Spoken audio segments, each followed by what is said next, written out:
Assalamualaikum warahmatullahi wabarakatuh. Bismillahirrahmanirrahim. Ashhadu an la ilaha illallah wa ashhadu anna Muhammadar Rasulullah. Allahumma salli ala sayyidina Muhammad wa ala ali sayyidina Muhammad. Rabbi syrah li sadri wa yassir li amri wahlul 'uqdatam min lisani yafqahu qawli. Amin. Bismillahirrahmanirrahim. Salam hormatku buat para sahabatku yang tercinta, baik yang ada di dalam ataupun yang ada di luar negeri. Salam santunku selalu. Semoga kita semua selalu dalam bimbingan dan hidayah Allah Subhanahu wa ta'ala. Amin ya rabbal alamin. Alhamdulillahi rabbil alamin. Ini episode yang ketiga yang mana meneruskan surat Al-A'raf ayat yang ketiga pula. A'udzu billahi minasyaitonir rajim. Bismillahirrahmanirrahim. Ittabi'u ma unzila ilaikum min rabbikum wa la tattabi'u min dunihi awliya qalilan ma tadhakkarun. Artinya, ikutilah apa yang diturunkan kepadamu dari Tuhanmu, dan janganlah kamu ikuti selain Dia sebagai pemimpin. Sedikit sekali kamu mengambil pelajaran. Nah, di sini dijelaskan jika menurut syariatnya kata-kata atau pesan ini datang untuk Kanjeng Nabi Muhammad. Secara dohiriahnya Kanjeng Nabi Muhammad bin Abdullah. Akan tetapi dalam sudut pandang hakikatnya, secara mutasabihatnya, seluruh ayat-ayat ini diturunkan kepada Muhammad Rasulullah, yakni untuk seluruh manusia. Coba perhatikan artinya ayat ini. Ikutilah apa yang diturunkan kepadamu dan Tuhanmu, dan janganlah kamu ikut selain Dia sebagai pemimpin. Sedikit sekali kamu mengambil pelajaran. Nah, berarti ayat ini kan untuk seluruh manusia, untuk hamba-hamba Allah, untuk khalifah Allah yang belum menyadari kekhalifahannya, untuk Muhammad Rasulullah yang belum menyadari Muhammadnya, yang belum menyadari bahwa dirinya dihidupi oleh Allah, yang belum menyadarinya bahwa dirinya dikuasai oleh Allah, yang belum menyadarinya bahwa dirinya diperjalankan oleh Allah. Jadi ikutilah apa yang diturunkan kepadamu dari Tuhanmu. Apa yang diturunkan Allah kepada Muhammad Rasulullah, yakni agama tauhid. Awwaluddin ma'rifatullah. Jadi pondasi agama di sisi Allah adalah ma'rifatullah, yakni mema'rifatkan Allah, yakni mentauhidkan Allah, yakni mengesahkan Allah di hatinya. Itulah yang diturunkan Allah kepada hamba-hambanya. Bismillahirrahmanirrahim. Wa ma khalaqtul jinna wal insa illa liya'budun. Tidak kuciptakan jin dan manusia hanyalah untuk mengabdi kepadaku. Inilah hakikat rujukan ayatnya. Dan janganlah kamu ikuti selain dia sebagai pemimpin. Sedikit sekali kamu mengambil pelajaran.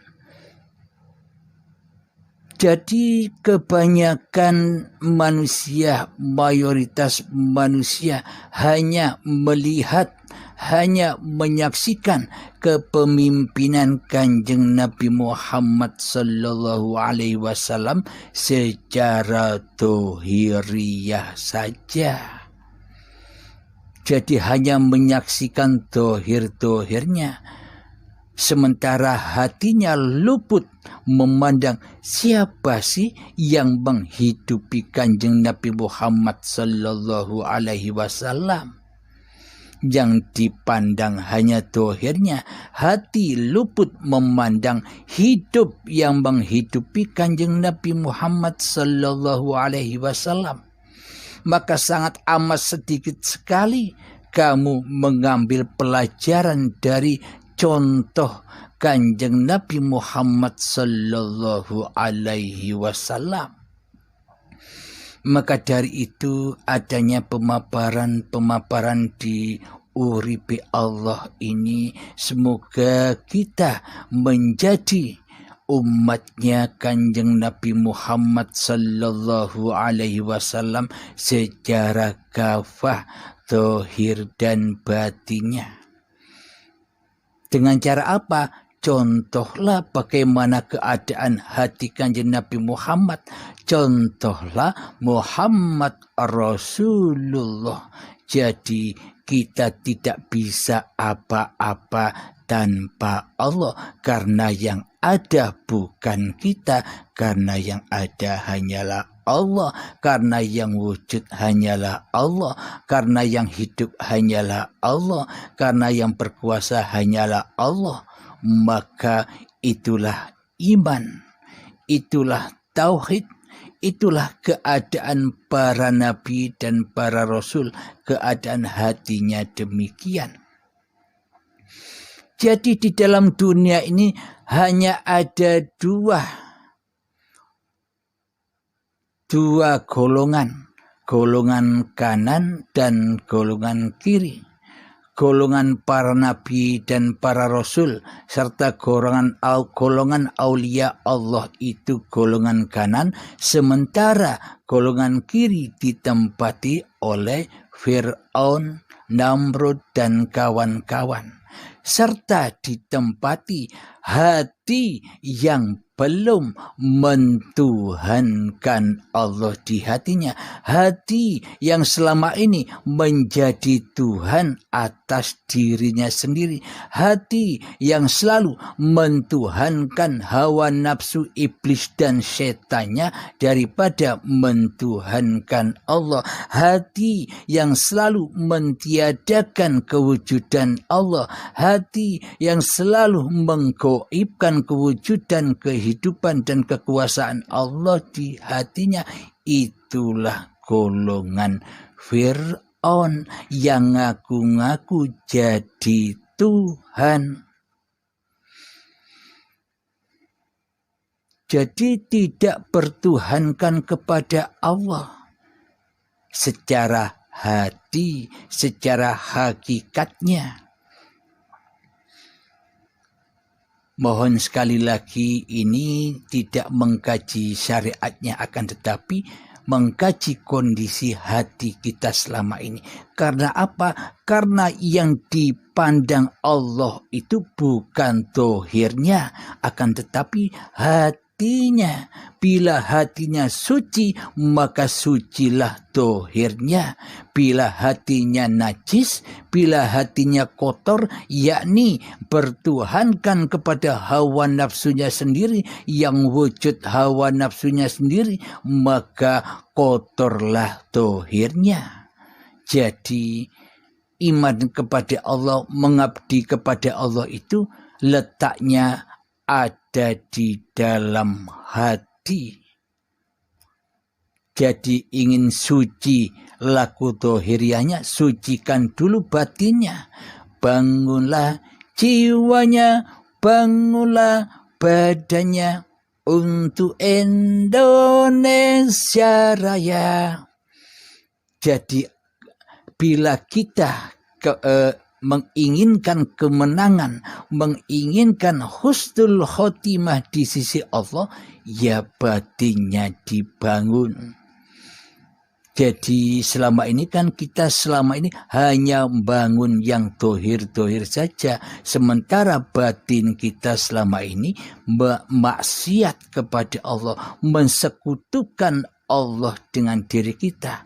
Ingatlah, dosa yang terakbar, dosa yang teragung, dosa yang paling besar di sisi Allah itu hati yang mensekutukan Allah dengan diri kita. Maka dari itu selama ini di dalam sholat kita takkan pernah menemukan kehusukan di dalamnya. Kita takkan pernah bisa mengingat Allah. Bagaimana mungkin kita bisa mengingat Allah? Kepada Allah saja tidak tahu. Allahnya goib, Allahnya tiada. Yang kita tahu, yang kita saksikan di dalam sholat kita selama ini hanyalah kita menyaksikan diri kita dan apa-apa yang kita cintai di dalam hati kita, yakni dunya. Jadi selamanya takkan pernah sholat dengan khusyuk, karena jiwanya ada di dalam lembah neraka, jiwanya ada di dalam lembah dosa, jiwanya kotor, maka laku lahiriahnya, maka laku syariatnya pun juga kotor. Maka dari itu janganlah putus asa dari rahmat Allah. Guna Kanjeng Nabi Muhammad diutus untuk contoh bagi manusia semesta alam ini, gunanya untuk diikuti, dicontoh, bukan hanya buat umbul-umbul saja, bukan hanya buat simbol-simbol saja, bukan hanya buat bendera-bendera saja. Jadi aliran apapun Anda di dalam agama Islam, ikutlah Kanjeng Nabi Muhammad sallallahu alaihi wasallam secara hakikiahnya. Bila kita hanya mengikuti syariatnya saja, maka banyak perpecahan di dalamnya. Faham ini begini, faham itu begitu. Semuanya masih bergelut di dalam tatanan-tatanan badaniyah, di dalam tatanan-tatanan syariat saja. Bila kita ahadkan di dalam laku batiniahnya, maka seluruhnya tak akan ada perbedaan lagi, tak akan ada perdebatan lagi, tak akan ada permusuhan lagi, karena Islam itu ahad, saudara, berasal dari yang ahad. Semua muslim bersaudara.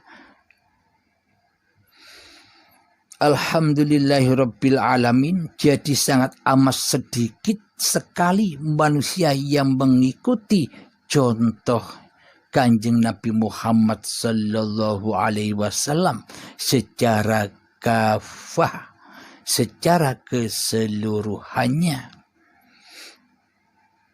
Jadi bila ingin dikatakan umatnya Kanjeng Nabi Muhammad, ya aplikasikan contohnya di dalam hati kita.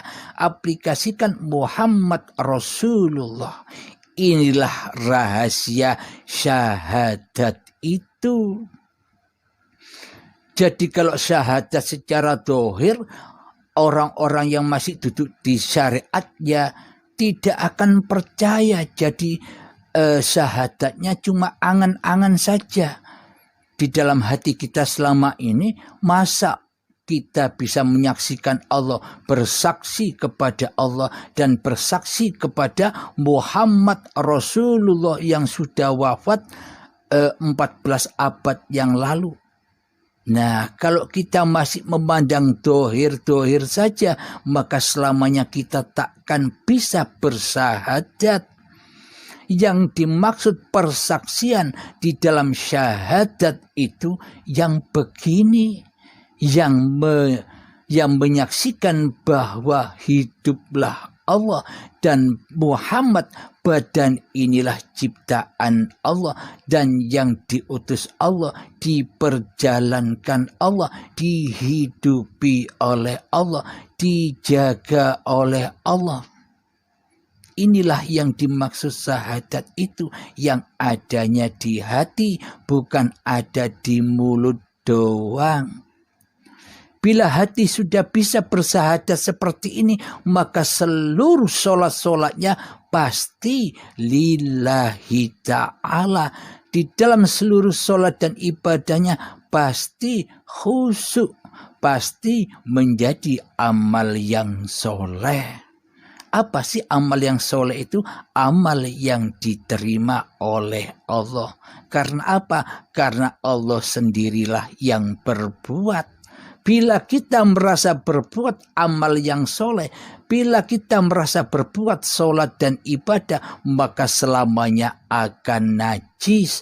Karena Tuhannya bukan Allah, tapi hawa nafsu kita sendiri yang mentuhani sholat dan ibadah kita selama ini. Selamanya akan tetap kotor, akan tetap najis, dan akan hancur, dibakar di dalam anar, dibakar di dalam hawa nafsu kita sendiri selama ini, yakni diakui ini sholatku, ibadahku, amal kebaikanku, amal ibadahku, ini amalan zikirku, semuanya diakui, akhirnya terbakar semua, dirampas oleh iblis dan setan yang ada di dalam singgasana hatinya.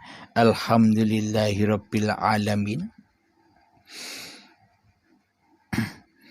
Kita lanjutkan lagi di episode yang akan datang, kelanjutan dari ayat yang ketiga, yakni ayat yang keempat. Alhamdulillahirabbil alamin. Rabbana atina fid dunya hasanah wa fil akhirati hasanah wa qina adzabannar. Wa sallallahu ala sayyidina Muhammad wa ala alihi wa sahbihi wasallam. Walhamdulillahirabbil alamin. Akhirul kalam. Assalamualaikum warahmatullahi wabarakatuh.